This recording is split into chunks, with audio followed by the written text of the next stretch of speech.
let's end the show strong, and I'd like to return to a segment we've done on this show in the past, and I think it's time to bring it back for today's episode. That's right, I'm talking about cock news. What's going on in the world of penises? Male genitalia. Again? Come on, man. Yeah. What are you doing? And I don't know if you guys saw this, but a lot of people were talking about the other week. The New Yorker had a long article about penis enlargement surgery. That is one of those things that, like, everyone was talking about, and I was like, yeah, whatever. I read it, and it is a horror show. It is it is unreal, the shit that's in this article. So, listener, if you are, let's say, not generously endowed, aka cursed by God for being Irish, there's nothing you can do about it. There is nothing you can do about it. You just got a bad hand. Yeah, just play the cards you were dealt. And you got to know when to hold them, and you certainly got to know when to fold them before going to the dick butcher. This article is wild. This is so when I was like 11, I was such a neurotic child. I don't know what the fuck was up with me, but like I remember being like 10 or 11 and like just thinking that the dick you have as a 10-year-old is just the dick you'll have for your entire life. Like I was just like convinced of that. I don't know. No one told me that. I was just like, oh fuck. And it's like your eyeballs. It's the one thing that doesn't grow. Yeah, and then just like this is going to determine the rest of my life. And I would think these incredibly neurotic things when I was 10. I was like, I have to get great grades so I can get into a great college like Harvard, and then become a very rich, high-earning adult so I can afford surgery to make my penis big. Because otherwise it's going to ruin my life. My 10-year-old dick. And even then I would read about it. Like when our family got a computer, I would like read accounts of the surgery, and like horrifying, like terrifying shit. I read an account of a rock star who like it got infected for a week straight. It was just like, it was the size width-wise of like a fucking cantaloupe. Oh. And would you be surprised that in the 20 years since then that there haven't really been any advancements? No. There's just nothing, like they have not gotten better at it. Well, let's look to the bleeding edge of male genitalia enhancement, courtesy of the New Yorker. So, one of the guys profiled in this, one of the unlucky gentlemen, is a guy named Mick. He's using his middle name to avoid embarrassment. But he says the idea that his dick wasn't big enough, he describes it like an evil root. It gets in there and grows like a tree. I think everybody has that on some level about something. So it says, over the years, Mick kept up with advances in male augmentation, but wasn't thrilled by the options. The gains from a vacuum pump were fleeting. Hanging weights from the end of his shaft seemed like a painful investment for an uncertain result. And having a surgeon snip his suspensory ligament, which promised an additional inch or so, could lead to wobblier erections. I wasn't even aware that was an option. That's not. But that's now not you're wobbling all over the place. So does this guy, because I feel like this is important, does this guy just have like a small dick or like micro penis? It's not really. That is like, the thing. None of these guys actually. No one's breaking out a tape measure in this New York article. I don't know how that got by their much vaunted fact checking department. Because like that is sort of the exception here. Because like having a small dick is one thing, and it's a neuroses that you should, if as an adult, just confront rather than trying to avoid. But micro penis, that's like a life ruiner. Like micro penis is one of those things where it's like what do you even say to that? Is something where it's like, can't they do anything for them? I really do. I feel like terrible for them. Yeah. Like if I was a politician, that would be, every politician has like just one thing that they actually care about. Yeah. They're idiosyncratic hobby horse. Yeah. Everything else, I'm just, I've completely sold out my values. Israel, healthcare, whatever. But the micro penis guys, I would fight for them till my dying day. I really feel awful for them. There's nothing. And you know what, Felix? If you were a politician, you could probably get something done about this, because there's not like a big micro penis lobby out there who wants to Yeah. keep things the way they are. The Israeli lobby would be like, that's all our foreign recruits. Yeah. These are all our recruits from Long Island are micro penis guys. If you have micro penis, I'm sorry I said that. I don't know. I just was saying how sad I feel for you. Right. Well, like these are some of the he outlined some of the like the failed or like the things that don't work. But it says it wasn't until the spring of 2019 when he was 36 that he came across something appealing: a silicone implant shaped like a hot dog bun, which could be inserted just under the skin of the penis to increase its girth and flaccid length. The device, called the pneuma, had been invented by James Elist, a silver-haired urologist who had been described on TMZ as the Thomas Edison of penis surgery. So it means he stole the pneuma from the Nikola Tesla of penis enhancement surgery. He killed an elephant with a penis enhancement surgery. We've got to make this elephant's dick bigger. It's not big enough. So it says here, Elist's procedure was touted as reversible, and according to a rapturous article in GQ, more than 1,000 men had already undergone it. It was also, as far as Mick could tell, the only genital enhancement on the market that had received the blessing of the Food and Drug Administration. The basic operation would cost $15,000, roughly half of Mick's life savings. Though he added in a pair of discounted testicular implants at $7,000 more. Why are you getting testicle implants? There's no woman that's impressed by having those huge balls. Are so big and pendulous. Like, if a woman like won't have sex with you because of the size of your balls, like she was already looking for an out. I've got to say, like, that's that was deal doomed breaker. from the get go. It's just like like you didn't get a call back. It's because like she was out there with her girlfriends. They were having mimosas, and she was like, "Girlfriends, you won't believe how small the testicles of this guy I had sex with last night was." I don't know. Maybe ladies do that kind of stuff. I don't know what they get up to. Look, if his balls aren't clacking together like a Newton's cradle, I don't want to see it. So it says here, he put down a deposit, told his long-distance boyfriend that he was taking a work trip, and on a... Okay, how can you not tell your boyfriend about this? So then you come back and you're like, hey, you're not going to believe this. I got stuck by a bee. I thought, like, I had sympathy for this guy because it's like, I assumed, he was alone. He was, this would help. He thought this would help with his confidence or something, but he has a fucking boyfriend. Yeah. Oh my God. He put down a deposit, told his long distance boyfriend that he was taking a work trip, and on a sunny morning in September arrived at Elist's office in Beverly Hills. A framed copy of the GQ story, cover line, "We have huge news about your manhood," hung on the wall of the exam room.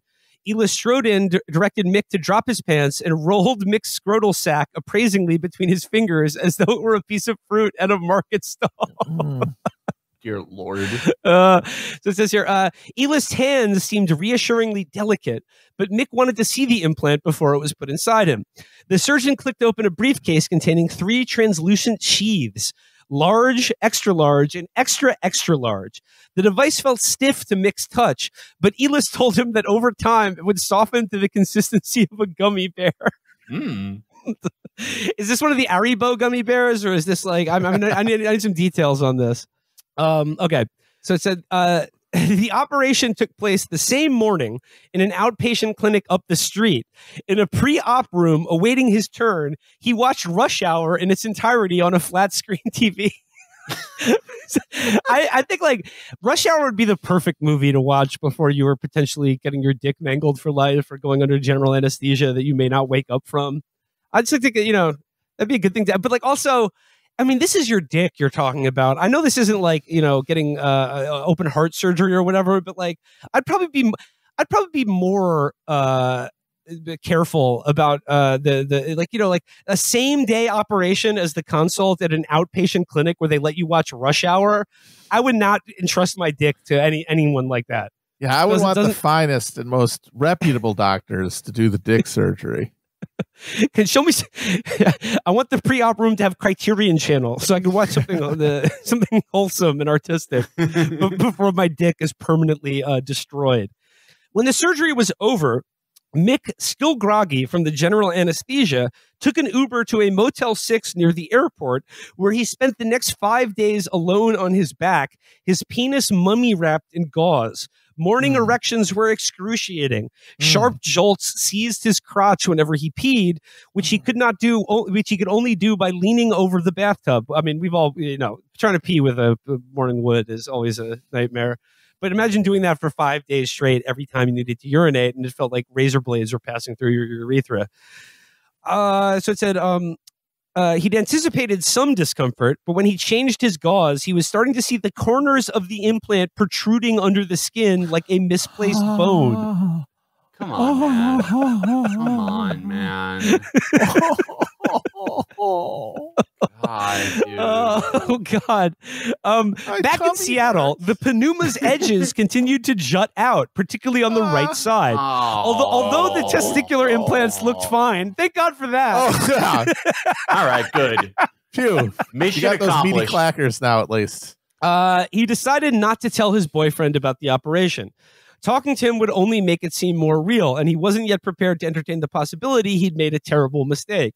When he emailed Elis Clinic, the staff urged patience, consoling him that he was continuing to heal as we expect. Then he began to lose sensation. I know it's been just 3 weeks, and I'm following by the letter all the instructions, but I'm a bit concerned about the look of it, as you have seen in the pictures he wrote to Elis. I know I'm laughing here, but I feel really bad for this guy. Yeah, it's like absolutely. Like this should not. I would not wish this on my worst enemy. No, fuck. This is awful. It's been 70 days since surgery, and yet it feels like a shrimp, he wrote in November. I'm so sorry for another email, he wrote in December, but I'm freaking out about the fact that I have zero sensitivity in my penis. Ooh. Being totally numb is normal, as mentioned in the past, correct? He asked later that month. It will pass, correct? Mm. Can we This is totally normal. Who this? Doctor? Yeah. Just jumping ahead a little bit here, and this dovetails with a lot of what we talked about over the last couple of weeks, but it says here, because the FDA requires the pharmaceutical industry to conduct clinical studies of new drugs, it is often assumed that the same is required of medical device manufacturers. However, a loophole known as the 510K process allows companies to implant untested products in patients as long as they demonstrate that the devices are substantially equivalent to those already on the market. Oh, dear. Going on, they talked to some other urologists that say the cosmetic revolution of the flaccid penis is urology's last frontier. The final frontier is can we get those cocks bigger? We got to get the cocks bigger. They can't stand in the middle zone. They need to maximize everything. You got to just be able to be mid. You got to accept it. On the conference circuit, where the goals of the revolution were subject of fervid debate, pneuma surgeons argued that urologists were at a crossroads. They could cede the augmentation market to quacks and overconfident plastic surgeons, or they could embrace their vocations as so-called champions of the penis. When the tabloids reported in March 2019 that a Belgian-Israeli billionaire had died on a Parisian operating table while getting an unknown substance injected into his penis, it seemed to prove their point. But they're going on to some of these other sort of explorers in the exploring the undiscovered country of a bigger, thicker cocks. It says here, Paul Perito, who developed a popular filler named Eurofill, asked colleagues at a recent webinar attended by doctors across the world. He displayed a slide highlighting an ad by Victor Loria, an osteopath and erstwhile hair transplant specialist headquartered in Miami, whose permanent penile filler injections were on sale for $14,950. Leoria's concoction mixed in-house includes silicone oil, which is typically used to refill damaged eyeballs.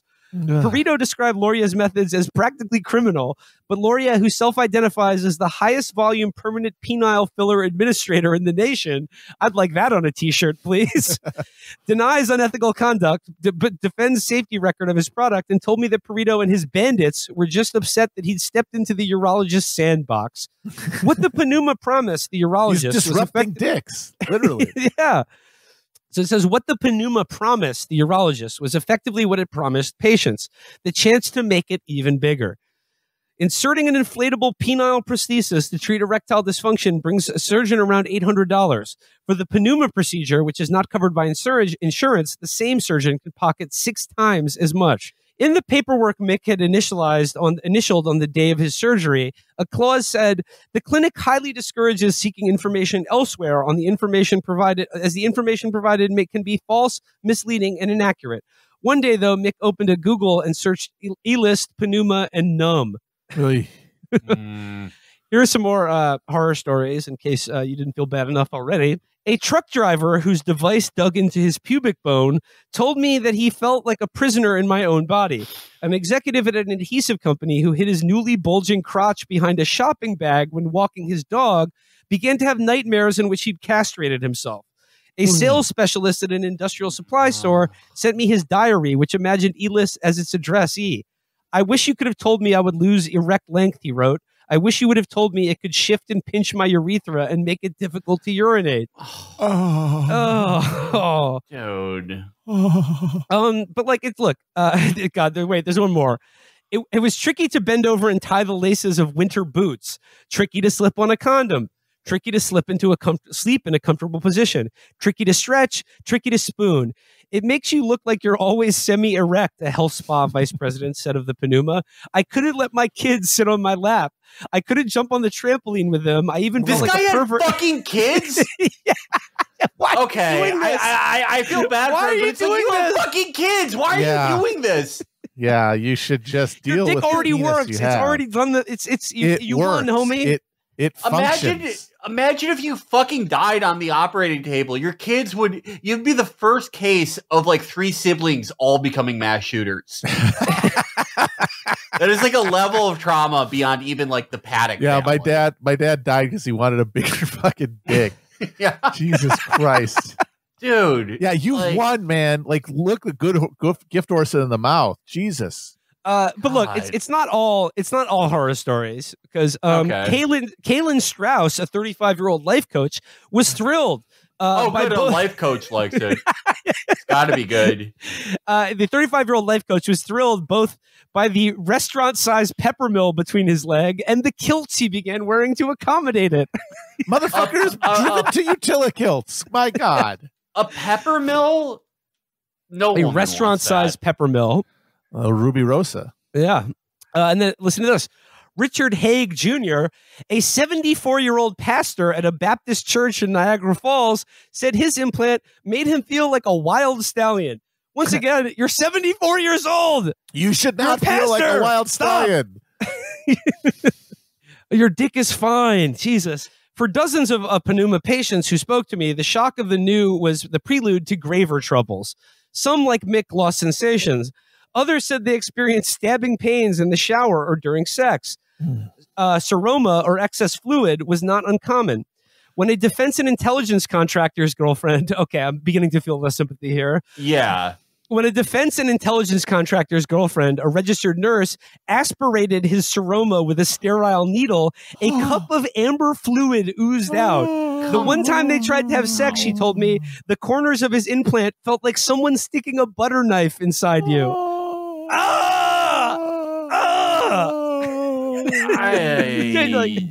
Just listener, stop. Just we'll stop the episode right now. Oh, heavens to Murgatroyd. Oh, God, wait. Some implants got infected or detached. Others buckled at the corners. Occasionally, these protrusions broke through the skin, forming a hole that would fester. The hole of health spa vice president was so tiny that he originally mistook its fermented odor for an STD. An engineer with gallows humor played me a video of the snorting crunch his penis made when air moved through a hole. He had 2 holes, and the skin between them eventually eroded so that a corner of the implant emerged. Pearlescent. Okay. All right. Like when you wear out a pair of Chuck Taylors. Yeah. Oh. Wait, there's one more detail in here that I got to get to. So another one of the victims here, it says here, Emmanuel Jackson, then 26, was a model who had grown up in foster homes outside of Boston. He won a free Pneuma in a contest in 2003 as part of a marketing campaign involving the rapper Master P. Make him say, "Oh, my penis gone."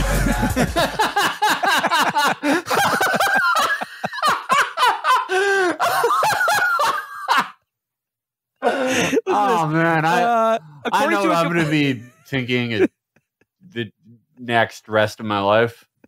It says here, according to a complaint by the Medical Board of California, Jackson says he was given scripted answers for a promotional video, which later appeared on E-List's YouTube channel. E-List spokesperson said Jackson volunteered his positive comments in the video, and Master P, who once featured E-List on his Playboy radio show, said through his own spokesperson that he was not involved with any YouTube testimonials for the implant. Master P, do better. I mean, could you please endorse a reputable dick enlargement product? I expected better from the star writer and producer of Repos, starring himself and Michael Blackson. I guess he's finally discovered a limit. That's right.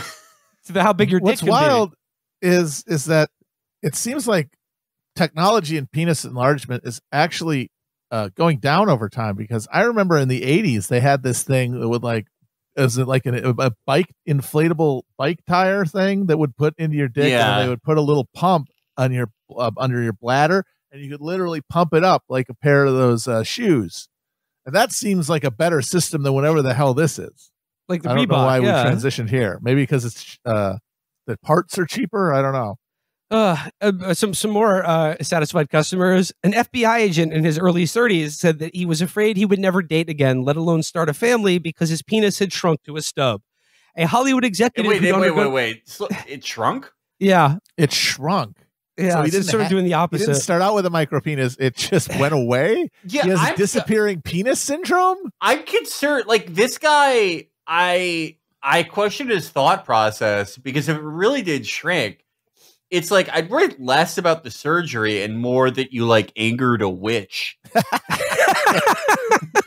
You know? Yeah. Oh wait. Did you have a bad encounter I didn't even notice this when I first read the article. Highway at some point. Wait, Felix, you were inquiring about how big Mick's penis was before the surgery. I didn't even notice this when I first read the article. Listen to this. A year had passed since Mick's explant, and he'd entered a serious depression. This is after he got the implant taken out, and he lost all sensation in his glands. Basically, dick don't work, broken. He'd barely noticed when pandemic restrictions were lifted because he'd continued to stay in his bed. Originally 6.5 inches erect, he had lost an inch of length. What? Whenever he caught that is larger than average. Penis. I mean, I don't know. I mean, listeners, you fill me in here, but that's a normal size cock. It's normal, healthy, middle of the bell curve penis. Middle of the bell end penis. I hate to say this, but there is something else going on. Imagine being a micro penis guy hearing that. Yeah. Oh my God, it'd be infuriating. What would I do for 6.5? Oh my God. This guy, the thing I was joking about that happened when I was 10, this guy is like an adult going through that. This is incredible. It's crazy, man. No one cares about it more than men. Yeah. No one thinks about it more than and not men, just you individually. You're right.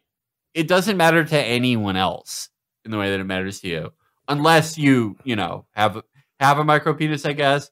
But all the guys in this article, I guarantee no one has thought about it as much as them.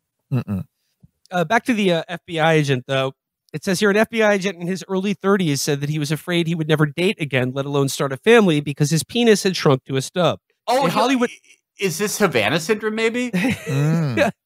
A Hollywood executive who'd undergone multiple surgeries with E-List told me, it's like he also snipped the possibility of intimacy away from me. The defense and intelligence contractor who traveled the country to consult 6 reconstructive surgeons said he tucked a Glock in his waistband before one appointment, thinking he might kill himself if the doctor couldn't help. I'm glad this guy's still on the staff. I simply must stress, tucking a Glock into your waistband becomes significantly harder after the penile hot dog bun has been inserted under your foreskin or into your shaft. I'm really glad this guy is answering that phone at 3 a.m. If anyone remembers the Hillary ad. Yeah. So it says, just the end of the article, it says here, still, Kevin had always found the surgeon to be caring if a little preoccupied. He reminded me of Dr. Frankenstein, the intensity of him wanting this thing to come to life, Kevin told me. It sounded strange, he acknowledged. Before each operation, he'd been filled with excitement. You feel just relieved that you're fixing something, he said. At an point, this is like the surgeons who the article it takes a long time, but the article becomes about that there's now a cottage industry and surgeons and urologists who have to fix through many surgeries these horrible cock butcherings. But here at the end, here it says, at an appointment earlier this year, Kevin said Elis promised to fix him again with a 6th procedure, but one of the surgeon's assistants discreetly advised against it. Kevin thought he could spot the other experiments in the clinic from their loose-fitting sweatpants and the awkward way they walked. There were so many men waiting to see the doctor that they spilled into the hallway. Oh, boy. Folks, men and their brains and their dicks, something's got to, we got to do better. We got to do better. Figure out what's going on here. Because you got people going like, this dude reminds me of Dr. Frankenstein, creator of Frankenstein's Normal Guy.